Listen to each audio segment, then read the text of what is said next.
بسیار پدرها و مادرها خوشا به حال کسی پدرش و مادرش زنده های پاهاشو رو بوسه کنه دستاشو رو بوسه کنه.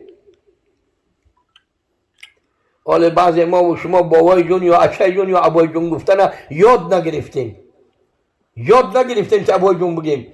همون قدر همت مونم که جونش بگیم که از جون بالاتره برای ما و شما، سبب پیدایشی ما و شما در دنیا های. بعضی ما و شما 20 30 و 40 سال، بعضی ما تا مردن ما در حولین پدر زندگانی کردیم، از همونجا کلان شدیم، از همونجا نام و نسب گرفتیم، از همونجا ایمان گرفتیم، نماز و روزه گرفتیم، صدقات احسان گرفتیم، از همونجا مسجد رفتن، جنازه رفتن، سر منزل رفتن، تراویح خواندن، تراویح رفتن، صدقه در ماه شریف رمضان بردن، همه چیز ای خانه پدر و مادر یاد گرفتیم. همه اصل ایمان شریعت مدرسه اولین و آخرین بنده خانه پدر و مادر که خدا در آیت قرآن به ایمان پدر و مادر برابر کرده است. در بعضی آیت به نماز روزه، در بعضی آیت با ایمان برابر کرده است. یا ایها الذین آمنو گفته، بعد ایمان پدر و مادر گفته است.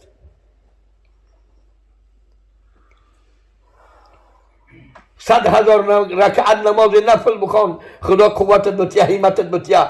یکی یه بار رو به قبله بشی بگو با پروردگار مادر که من گوارا میکرده میرام و پیشم گوارا کرده ایسان، مادر که دست پای من میشوشت تازه میکرد، پدر که خون جگر سحر بیرون میشد بیگه میبرامد برای بریدنان محنت آوردن، دزدی و خیانت فریب و ربا و پرسنت پلی عرق گیره و چکیده و خون مردم، مال مردم نی، مال دولت حکومت ملت نی، بلکه مال محنت که حلال بخورن فرزندای من. حق خوب، دین خوب، شریعت خوب، سعادت به سلامت. خدا همه را سعادت به سلامت به نجات بتیا. نیکی اندیشه که یک بار رو به قبله بشید، پدر تو باید بیار که پشت کمری کی آمدی؟ هر روز یا هر ماه، هر روز روح پدر و مادر و عالم ارواح مردگی ها در بعضی روایت ها و قصه ها آمده است 10 سال هر روز می بیاید. هر روز 10 سال دیگه در روز جمعه ها می بیاید. 10 سال دیگه در روز عید رمضان و عید قربان می بیاید. بعد او دیگه از همونجا دیگه امید میکشه، همون زیر عرش علا همونجا امید میکشه. میگه مرد باشه، اگر زن مرد مرده باشه و زنش در دنیا مانده باشه، زنش شهور کرده باشه، همه خونه خیش تبارا که گشت به خونه همون شهوری زنش هم میبیاید. 40 گز بلندی در بالای حولینش میسته. همین زن میگه در نکاح من بود، مال من بود، این مردی که همین زنی من در نکاح در آورده امروز در حق من چه خیرات احسان کردی، چی نیکویی و چی صدقات کردی. اینا همه برای عبرت نصیحتن.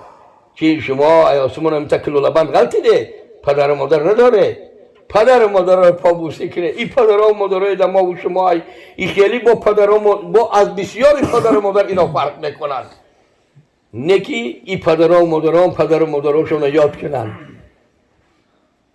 بس سینه شوق تلاوت قرآن، یا بیچاره را دیدن، یا تنها را، یا گدا را، یا بی فرزند را، یا بی پدر یا بی مادر یا صغیره را دست یاری دراز کنن و بگن در حق پدر و مادرم دعا کن، در حق پدر و مادرم دعا کن. که حضرت رسول الله گفت پدر و مادر خدمت گزاری کردن انسان عمرش بیغم و سمینه، عمرش پر برکات میکنه. خدای و پدرها و مادرهایی که مست آمدن، بی نماز بودن، بی روزه بودن، بی حج و بی زکات بودن، بی انصاف و بی رحم بودن، فرزندها را لطف کردن، مادرها را زدن، دستا و پاهاشون را شکستن. خدا خیلی پدرها و مادرها ایمین کنه امان بتیه. حاضر جوان مرد پسر میبینی ممکن بنابیره ما و شما بنابیره موسفید و برابر باشه. نیکی هم یه ماشینه گفتی اون مردکا یا آپل یا مرسیدس یک 5,000 $10,000 حلال حرام ای مکروه ای شبهه ای حق مردم ای نصرانی ای یهودی ای دزدی ای فریب او را جز خدا کس نمیدونه چکل آورده استش. همون را گرفته است دیگه نه پدرش میشناسه، نه مادرش، نه موسفیده، نه کلانساله، نه آداب سلام، نه آداب احوال پرسی کردن. خیال من در دنیا تنها منم، دیگه کسی نیست. انا برای همین اینه بابای حاجی و اینقدر سخن، اینقدر آیات حدیث، اینقدر حلقه خیش تبار و قدردانا و همسایه ها و هم نشینا و هم صحبتا و هم سالا و هم تنگا و هم کارا. این هم یه نتیجه داشتن بابای حاجی که بعد سرشان این جمعیت ما سبب جمعیت ما و شما شده. چی هم یه دسترخوان خانه کلام را چپکر است همین نان برای رضای خدا، برای تنجی و امانی. از صدقت ترد البلا و تزید فی العمر. حدیث رسول اکرم صلی الله علیه و سلم صدقه رد بلا میکند، صدقه رد بلا است و زیاد میکند در عمر، یعنی عمر پر برکات میکنه، عمر به قضا و قدر علم خدا دراز میکنه. از صدقه تطفئ غضب الرب. صدقه غضب خدا را پست میکنه و پایان میکنه، خاموش میکنه غضب خدا را. تلاوت قرآن هم که بخونه ببخشه، دو رکعت نماز نافله هم که بکنه بخونه ببخشه صدقات است. روزه بگیره، روزه داره کنه و ثواب شو به ارواح پدر و مادر ببخشه، او هم صدقات است.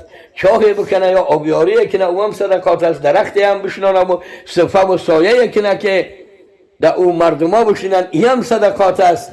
حتی میگه اگر مور به تیم درخت بگذره یا پرنده های در همون درخت بشینن، همون پرنده ها استراحت بینن، ای برگ چرگش یا ای کرمش و همون حشرات یا یه چیزی میخورن، همه برای همون شناننده درخت ثواب میرسه، همه ثوابش به همون شناننده درخت میرسه. انا همون پیش از اون که سفر قیامت کنیم فرزندای باشن که برای ملت، برای سرزمین، برای وطن، برای پدر و مادر، که اولی وطن خانه زادگاه، اولی تربیه و تعلیمات، یعنی یادآوری روحی پدرها و مادرها. حضرت پیغمبر صلی الله علیه و سلم قصه هانده هست، روایت هانده هست، به زیارت قبر پدر و مادرشان می رفتن. اگرچه اهل شریعت، اهل قبله مسلمانان، مذهب حضرت امام اعظم رحمت الله علیه میگویند که ما تا علی الکفر، در حالت زمان کفر مردن، در زمان پدر و مادر حضرت محمد صلی الله علیه و سلم دین و شریعت اسلام نبود، قرآن و شریعت قرآنی نبود. در یگان دین قبایل عرب سر فرود نآورده بودند و تسلیم نشده بودند.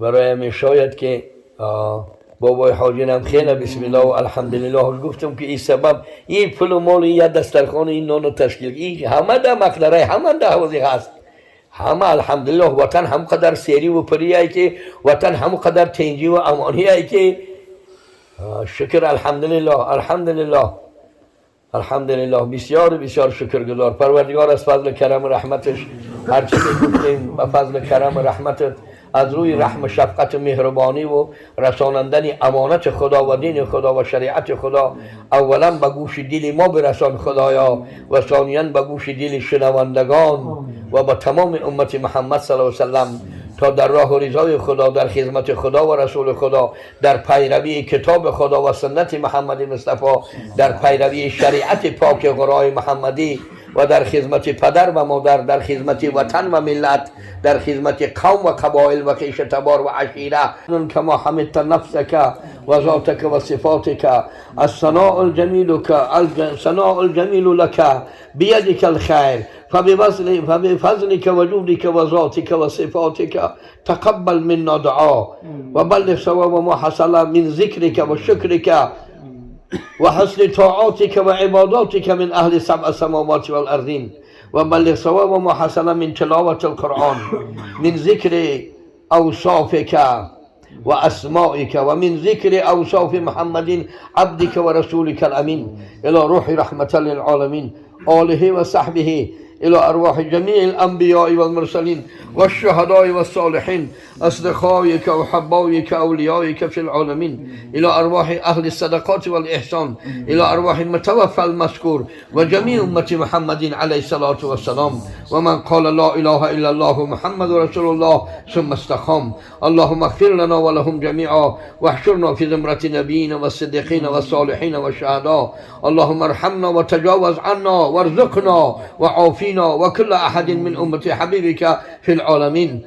اللهم اجعل الحياة لنا خيرا اللهم بفضلك وجودك في طاعاتك وعباداتك واتباع كتابك المقدس القرآن واتباع سنة نبيك محمد عليه الصلاة والسلام وجميع أمة محمد عليه الصلاة والسلام خصوصا حاضرين خصوصا أهل المنزل والمكان أهل الصدقات والإحسان وجميع أمة محمد عبدك ورسولك الأمين وصل اللهم وسلم عليه وعلى آله وصحبه اللهم اغفر لنا ولوالدينا ولأساتذتنا ولمشائخنا وللمؤمنين والمؤمنات والمسلمين والمسلمات وصل اللهم على نبيك الكريم محمد وآله وصحبه أجمعين.